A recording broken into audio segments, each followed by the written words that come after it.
Now, we are in chapter 5 of our course. We begin our chapter 5 when we start talking about the human experience or the faith experience.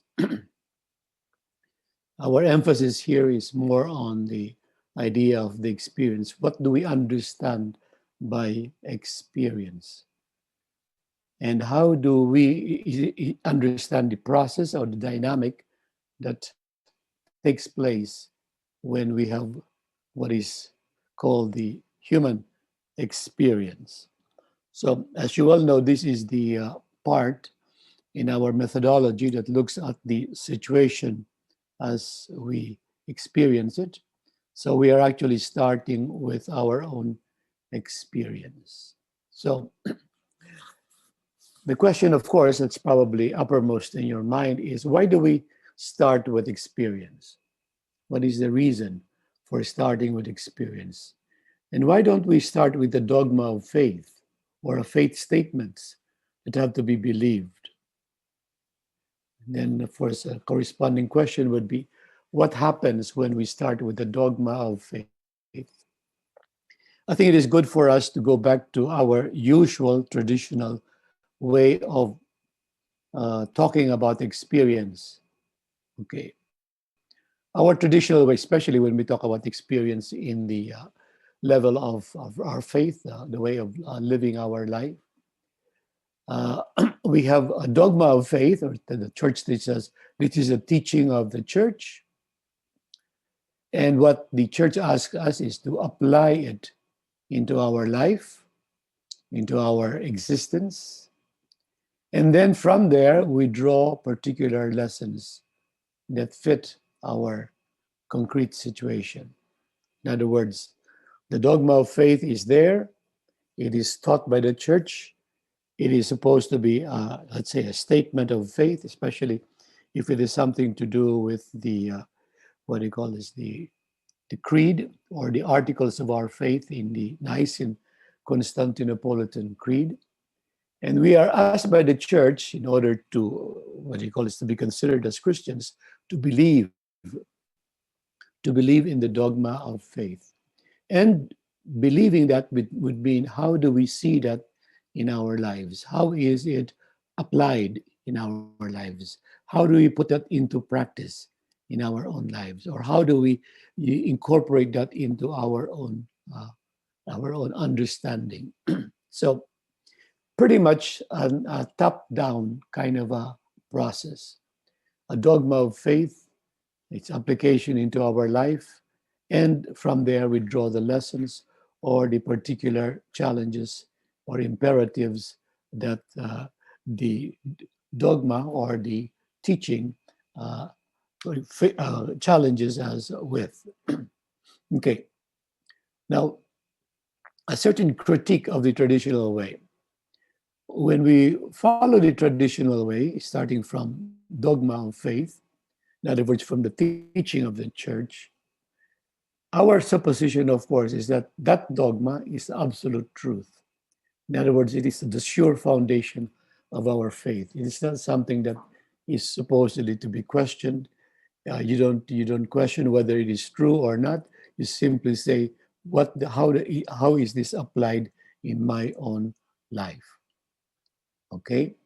So when we say, for example, that when the bread that we receive in communion is the body of Christ, the church teaches us that it is the body of Christ. Now, how is that going to be applied in our own life? And so we say that that body of Christ, that bread, somehow or other become transformed by the words of consecration into the body of Christ. And then, if we cannot truly grasp what it means, how that is possible, we just have to rely on what the church says as the explanation for how the bread becomes the body of Christ. That is the process called transubstantiation. Okay, so that is the absolute truth. If we deny that, then there is a probability that we may not be considered as part of the Christian community because that is our Christian faith. And for your information, some of the Protestants believe that the bread becomes the body of Christ, but there were also some Protestants who did not think that it was the body of Christ really, but it was simply a symbol of the body of Christ. And there's a difference there between saying it is the body of Christ or it's just a symbol of the body of Christ. So we start actually in the dogma of faith with something that is absolute. You cannot question it. You cannot argue that it is false. You simply have to believe it. And all you need to do is to apply it in our day to day existence. Of course, this assumes that all persons are similar. All persons are, what do you call this, are the same the world over. In other words, everybody from us here in Asia, as well as those in Africa, as well as those in Latin America, and in the US and in Europe, we are all human beings. So we're all persons. Okay.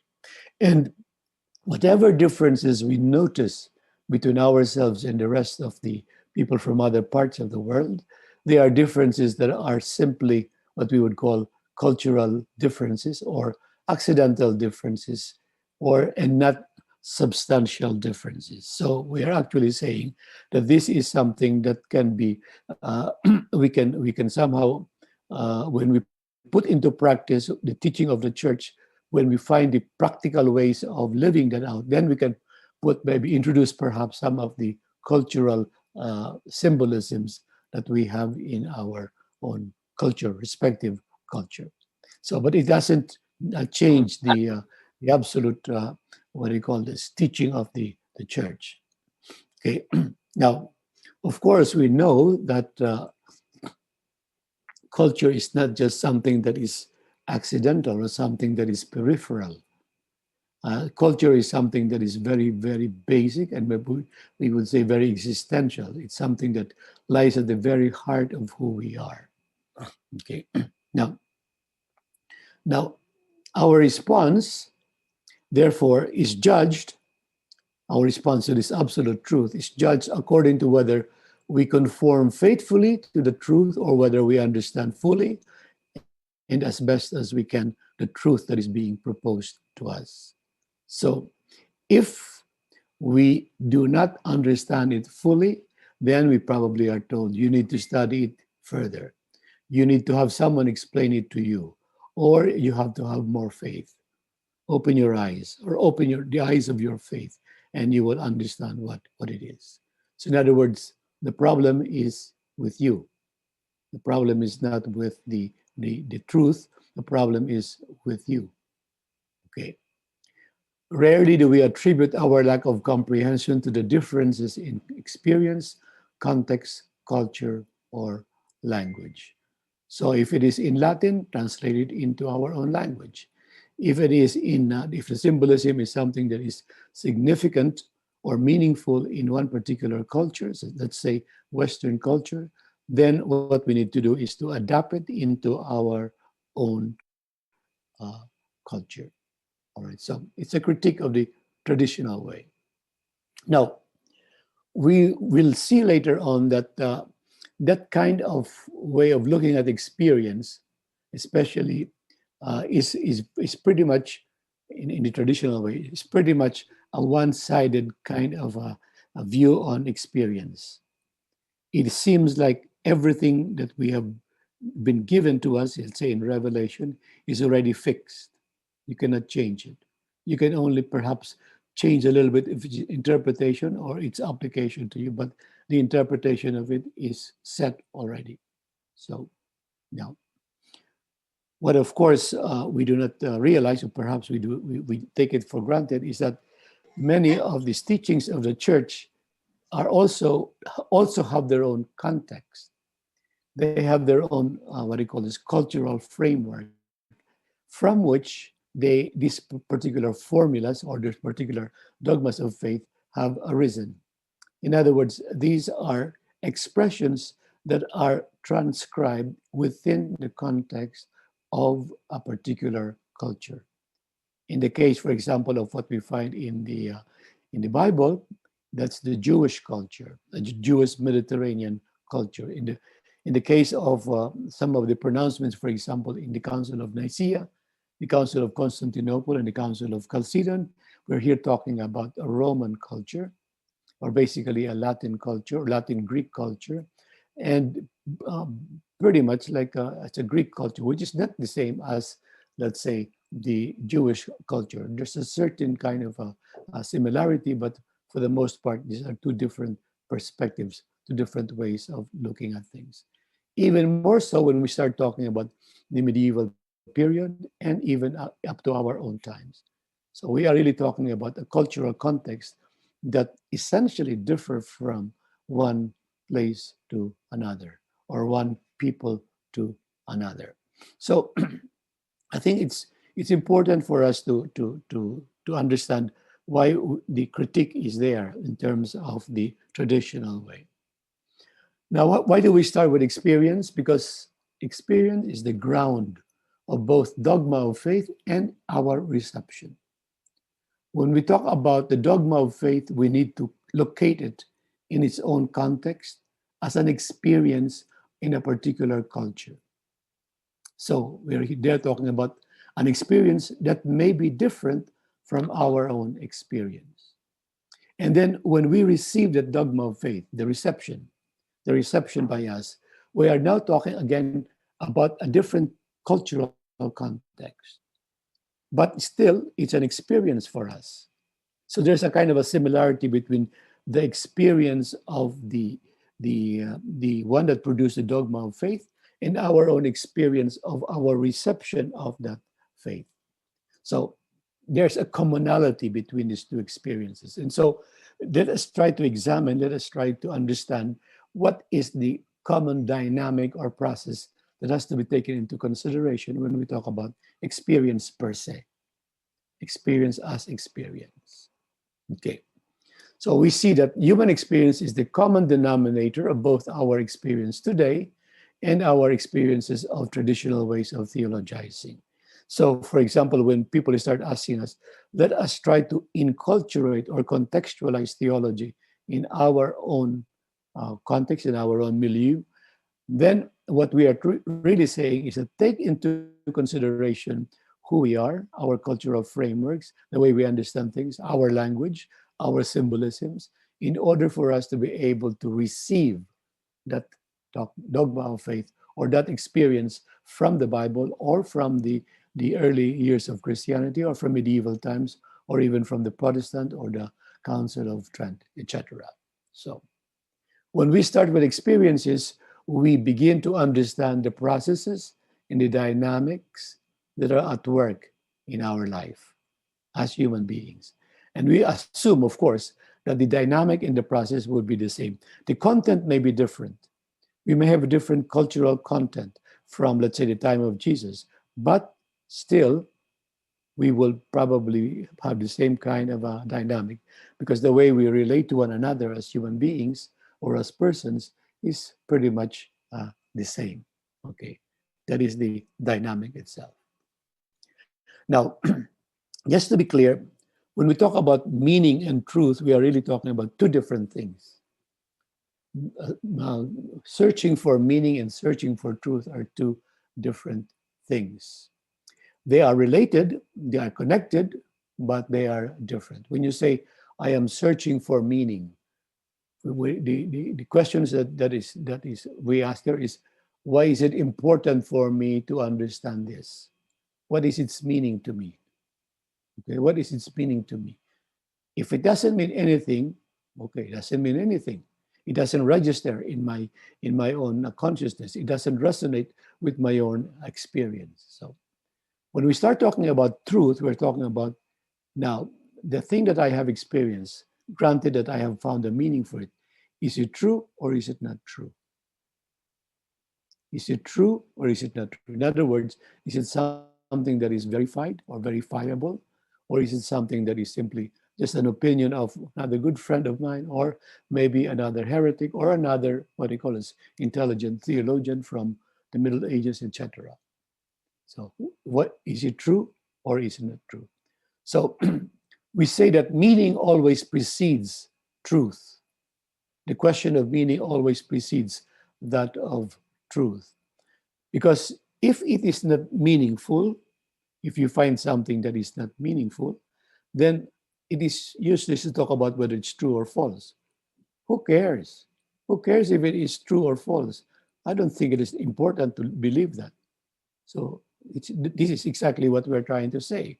So when somebody says, it means nothing to me, so don't ask me whether it's true or false. It doesn't make a difference to me. Why? I don't think it's important. I don't think it's important for me. Yeah, I don't think it has any meaning for me. I don't think it makes any sense to me. So whether it's true or false, it's immaterial. Okay.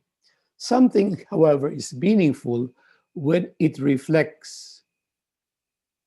That it reflects, you remove the S, it reflects real experience. When we say real, how do we define real? Well, when you go through, when you wake up in the morning, that's a real experience, I guess, no? When you're dreaming, is it a real experience?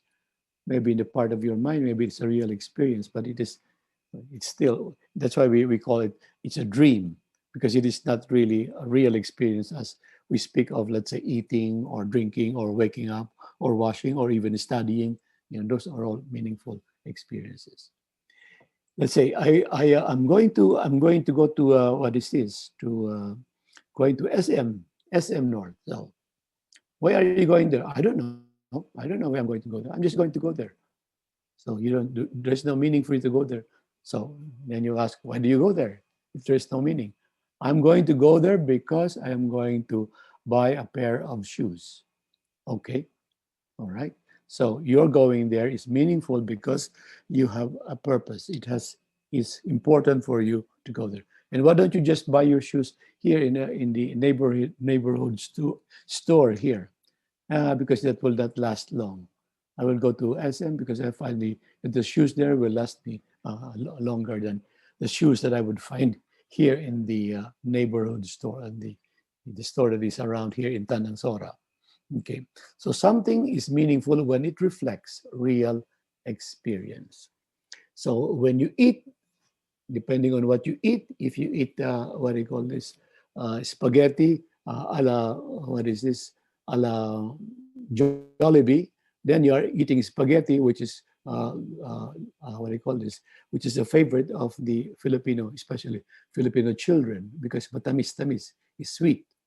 But if for an Italian to eat that kind of a spaghetti would be it would be terrible because Italian spaghetti is not sweet. So if you prepare Italian spaghetti here to Filipinos, they will not find it meaningful or edible because they want something sweet. So meaning depends sometimes on how real that experience is to us. So when we say that we have certain formulations like the doctrine of the faith or teachings of the church, they are going to be meaningful if that experience is intelligible or can be understood within a particular context or the context of the one receiving that formulation. So, for example, the regulation of the church in terms of monogamy, in other words, one spouse. Marriage is only between one man and woman. Okay, that is meaningful as far as many of the Christian communities are concerned. But when you go to Africa, there are also some, what do you call this, some Christian communities there. When you go to Africa, you will find that that is not their cultural framework. The cultural framework is the man can have as many as, well, so many wives as he wants. And it is acceptable. It's something that is acceptable there. So how do we explain the whole idea of the Christian teaching of monogamous marriage when we talk about it's the Africans who are receiving that kind of a teaching in their own cultural context? And they would say, this is not meaningful to us. This is not something that what do you call this, that is in line with our cultural practices. Now, having been exposed to these things in Africa, now I'm beginning to understand, or have begun to understand, why what do you call this, monogamous marriage in Africa is difficult. because the cultural context is polygamy, and it's something that is accepted in the community now, and it has all kinds of repercussions, social repercussions as well as economic repercussions. And a lot of the times the polygamy is undertaken precisely because the some of the wives are actually wives of their widows, or wives of former friends, and the one person takes care of them, the husband to be, the husband who was already probably one wife, he can take on two or three others, but probably because of other reasons, like since his brother, for example, died and left the wife, what do you call this, without child. The what do you call this? The man can take that wife, his brother's wife, and then be able to what do you call this? To bear a child. Well, if she's able to bear a child, and that child is going to be for the man's brother. It's not so much his child, but it's the man's brother. It's his brother who would be considered the father of that God. So it's a rather complicated kind of a cultural framework. So this is where sometimes an experience or a formulation or a certain rule is not easily understood or accepted, precisely because it goes against some cultural practices. Now, see, in chapter 5, this is what we're going to be discussing. There will be basically 4 sections. We are now in the first part. We're talking about human experience, interpretation, language, and culture. And then later on, we will be talking about human experience and faith, probably next session. Then human experience, society, and philosophical thought. 5.4 would be social analysis, discourse analysis, hermeneutics. And 5.5, talk briefly about the human experience and the option for the poor and the marginalized. So we're going to be talking about human experience for at least 5 meetings. I hope we will only need 5 meetings to do this. All right, let me go to 5.1. It is important for us to understand that experience is interpreted contact with reality. Okay? Well, it's a mouthful. Experience is interpreted contact with reality. So on the one hand, we would say, I have an experience. I have an experience of what it means to be a Christian. Okay? But when I say a Christian, I'm talking about something that is not necessarily completely mine. It is something that I share with others.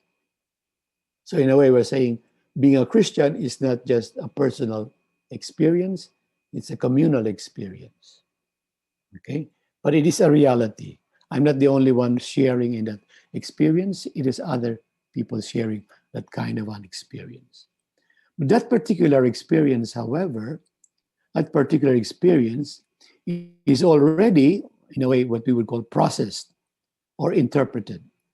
It's already interpreted precisely because one considers oneself a Christian if there is something against which you try to judge yourself, you try to regard yourself as. So we have an idea of what it means to be Christian. That idea would be something that I can accept, especially if I accept baptism. So by baptism, I become part of the Christian community. So being a Christian has now become part of me. But notice that when I am not baptized, then I do not have the Christian experience because I am not Christian. So I do not have that ability to what do you call this, to refer to myself or to interpret myself or to interpret my own experience as a Christian experience. It is only when I have become a Christian that I am able to say I have a Christian experience.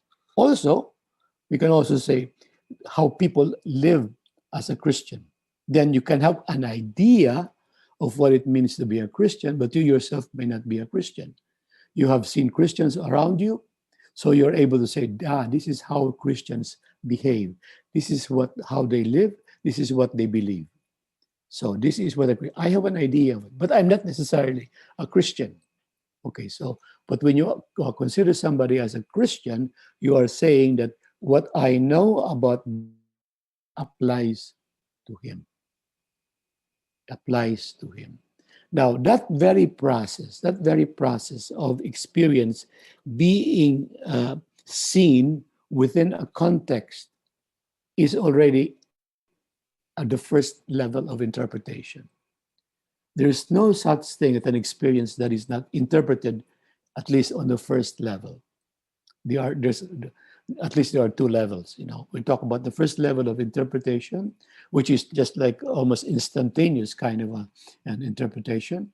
And then there is what we would call the reflected interpretation, when you really think about it, when you really more what do you call this? You really try to understand what it means. That is you're reflecting, you're interpreting, but in a reflected way already. But still, what we are saying is that when you come face to face with an experience, or when you are experiencing something, immediately your brain processes it and processes and categorizes and catalogs it according to certain things. So when I touch something hot, if I did not have an experience of what being touching something hot is, then I would have no idea what it is. But as soon as I have touched something hot, the next time I touch something hot, immediately that's hot. So I take my hand off. Otherwise, what am I judging? I'm judging something. Okay, so experience implies a given reality. There is a reality there. We're not denying the reality. Reality is there, but the way we experience is that we are experiencing something. But as we experience, we instantaneously interpret. We instantaneously interpret from our according to our previous experiences. So again, when a child, for example, would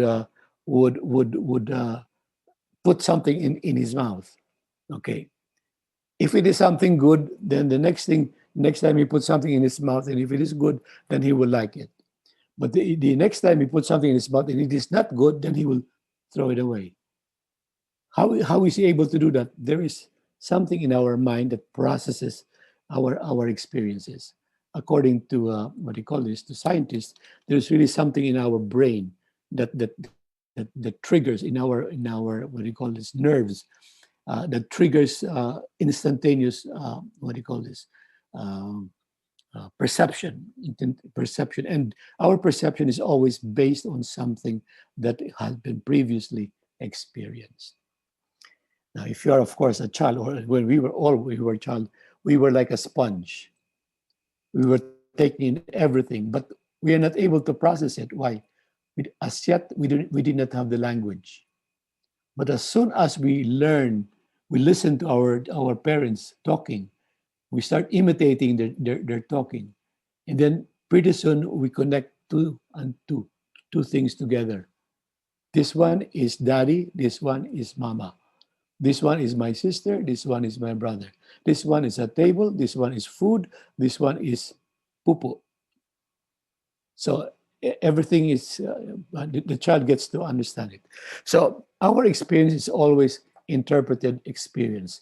And we have this, what we would call a reservoir of knowledge, which we use instinctively or maybe instinctively in trying to interpret whether this particular experience is something that we understand or not understand, something we like or we don't like, something that is pleasing or not pleasing. So to experience is always to interpret. Again, bear in mind that when we talk about interpreting, we're really talking here about the first level of interpretation, which is almost like it's part of our human nature to interpret. Now, to experience is to experience and interpret at the same time. Again, bear in mind that when we talk about interpreting here, we're really talking about first level of interpretation. Interpretation is an intrinsic element of experience itself. Okay. You say, I don't agree with this guy. Why don't you agree with this guy? Most probably because you have studied earlier about something that is contrary to what this guy is trying to tell you. That's why you say, okay, my experience with him was a terrible experience. Why? Because that is not what I expected him to be. I expected him to be kind. I expected him to be generous, but he was so stingy. It's not a good experience. Okay, interpretation is an intrinsic element of experience itself. Interpretation can be at first unexpressed, and this is still in our own what do you call this, in our own makeup. We are not completely what do you call this, aware of it, but later on we can deliberately reflect on it. So when a mother, for example, will tell the child, okay, this is something that is not good for you, okay, so don't touch this one. If you touch this, then something is going to happen to you. So the mother is telling the child or instructing the child on how to process what the person has what the child has experienced, whether it is good, it is bad. You'll notice that already, as very early on, we are already told what is good and what is bad, what is uh, allowable and what is not allowable, because those are the things, those are the parameters that we use in order to judge something. Okay, now our framework of interpretation, we talk about the reservoir of understanding or knowledge. Our framework of interpretation is constantly exposed to criticism, correction, change, and renewed by new experiences. For example, you haven't taken the, what do you call this, Uber. Uh, what do you call this? Do we have Uber here? No, we don't have Uber here. What do we have here? Uh, what is the what is the Grab. what is it? Grab. You haven't taken Grab, so I'm going to take Grab for the first time. Okay, this is what you told me about Grab. Okay, nice. I had a good experience. The second time I had an experience of Grab, it wasn't so good. Why? Because the what do you call this? The driver was noisy. The driver was taking me all kinds of different places. And the third time that I experienced Grab was the person was very kind. The person was very well, talking to me, and I felt very much at home, and we had a good discussion. So that kind of an experience with the Grab is constantly being criticized, being corrected, being changed, being renewed, etc. So when we say something, oh, you had a bad experience, try it again next time. Maybe you will have a different kind of an experience. Now, thought makes experience possible. When we experience something, we think of it. Either we keep it, we remember it, or we disregard it. Or if it is something that is pleasurable, something that is nice, then we associate it with something else. So thought makes experience possible. Because when you say, I have an idea of what it means to take a Grab, but only an idea. But my idea, when I get on the Grab really for the first time, then I already have an idea. Because I have that idea, you were telling me that taking Grab is quite safe. So I already have that idea. So my experience of a Grab is something that has been made possible. It been made possible precisely because what do you call this? You were already telling me about the experience of Grab. But at the same time, our experience continually reshapes our thinking. If it's a good experience, then maybe it improves. Aside from your stories about a good experience of Grab, I can add my own experience, my own good experience. But if it was a bad experience, then I can reshape that idea of an experience with Grab. So I'm constantly changing it and moving it. So experience is always an interplay between perception and thought, thought and perception. So it's either way, either thought or perception, or perception and thought. Now, all of these different interpretative elements, what we would call the reservoir of knowledge, reservoir of interpretive elements, are founded on our experience as well as on those coming from outside our experience. So, for example, do you know what it means to live in Italy?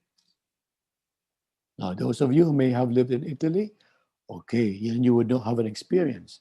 Have you had an experience of living in Africa? You would not know because maybe you did not live in Africa.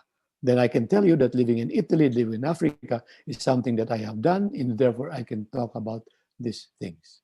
Now, but you can also, from my telling you what I have experienced in Africa or in Italy, you can begin to talk about the possible experience in Italy or in Africa. It's not your own experience, but it is an experience of someone else that you know, or someone who has told you. So you are interpreting a particular, oh, sabi nila, it's a very nice thing to work in Saudi Arabia. But how come maraming complaints? There are so many complaints about working in Saudi Arabia. Because you heard some people who are complaining, but you yourself did not experience it. You yourself did not experience it. So sometimes, because we hear much more negative experiences, then we become biased. But biased based on what? Our experience? No, an experience of some other people, the other people's opinions of what they had experienced. So, what we're saying is that experience influences interpretation and calls it forth. At the same time, interpretation influences experience. This is so because real experience authenticates and warrants a given interpretation, while this interpretation identifies, clarifies, and deepens the meaning of experience. So, for example, I tell you this is what Africa is like. Right now, it's only kind of an abstract idea. But if you go to Africa, you try to validate what I said about Africa. Sabi mo, it's a very good thing to work in Africa. But I found it very difficult. I found it very difficult. So, iba ba ng experience mo sa experience ko? So, but you are validating. You are trying to authenticate your own experience now, in distinction to what I have experienced, for example. So, but at the same time, the more we interpret something, the more we make it more precise, that experience more precise. So the more we say something about that experience, the more we clarify that experience, the more we identify the meaning that we attach to it, the more we are able to remember some of those things. Like when you talk about what do you call this, Alzheimer people who are experiencing what do you call this, Alzheimer. Sometimes there is one thing that triggers in their memory, a kind of a detail, and all of a sudden they will remember something. Yes, this is what it means. But some those suffering from Alzheimer would just attach that particular meaning with another experience, perhaps, and that is why sometimes an Alzheimer person will be able to talk about very nicely about an experience, but actually he or she is already mixing some experiences. She's not able to put them together in the usual way, or as he or she had experienced it. Okay, now according to some theorists, a model of interpretation or a theory or model of interpretation has a certain primacy over experience. What it means is that uh, when you're able to say father, you're a baby, you're able to say dada or papa or mama, okay, you're probably able to do that because your mother is telling you papa, mama, dada. So in fact, your parent is the one providing you with the model of interpretation. And then when you repeat, bright boy, bright girl, marunong siya, okay. Then papa, mama. But when the boy confuses the mama and the papa, okay, we go back to a theory of or model of interpretation again. Now, so before the child could identify a mama to be the mama or the papa to be the papa, someone has to tell him or her that this word pertains to that person, this word pertains to another person. So this is means here. What we mean here when we say the theory or model of interpretation has a certain primacy over experience. In other words, we are able to make a kind of an interpretation, more than likely a kind of an interpretation on the second level already, if we have experienced something, or if somebody has told us that this is what it is. As again, the experience of something hot or something cold, something that what do you call this? We think of it as something hot or something cold because there's something in our mind that registers that it is something that is already part of an experience. So theories cannot be derived from experience by induction alone. The word here, important word here is alone. Theories, of course, can be deducted from experience, but by studying what you have experienced. But theories are the result of the creative initiative of the human spirit. In other words, by the way, most of the things that I am talking to you here, you can read in the required reading I gave you from the Mesa and Lodi Austin about the human experience, the chapter that I gave you. These theories are generally received within the framework of our culture. We grow up with these theories and models of interpretation provided by the culture. We interpret something as good or bad, usually depending on what was the culture of our community in which we grow up, or what do you call this, or in which we were taught. So culture is going to be very interpretation for us. Just that one last point about interpretation and language. A new experience is also a speech event. An experience is put into words, into language. This is something that we need to thank God for because we have the capability of speaking in kind of a language.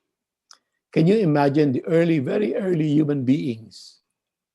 They did not have language. How did they express themselves? By signs, something. Then somebody invented language. This one is for this particular sound, this one is for another sound. When you put the sound together, this one would mean something. The word would mean like this. So we are now here, 2,000 years after Christ. But even before that, thousands and thousands of years before Christ, they already had some language. So we are beneficiaries of this language, the world language. We are able to use that to explain. Again, what do you call this? Remember what the idea of Stephen Hawking, the physicist, the great physicist, who could not speak as we are speaking now, but they have devised something that that particular what do you call this? He had a gadget. That particular gadget could detect something in his mind and be able to translate that into words, or he could do something on the typewriter or on the keyboard, and then all of that will be transported into a voice, a sound that is already, we're really talking about something, a very very high level of invention in regard to, or discovery in regard to, the use of language. So when we interpret, we need a language. And here, when we talk about a language, we're really not talking so much about the language that we do. The language includes our symbols, the cultural symbols that we use. This is in French, they call it the langage, which means the symbolic language, which covers everything, not just the spoken word, but also the symbols that we have, the gestures that we have, that is the langage. Now, now that is important to bear in mind, because those are the tools that we use in order to express our experience, in order to interpret our experience. Okay. Now,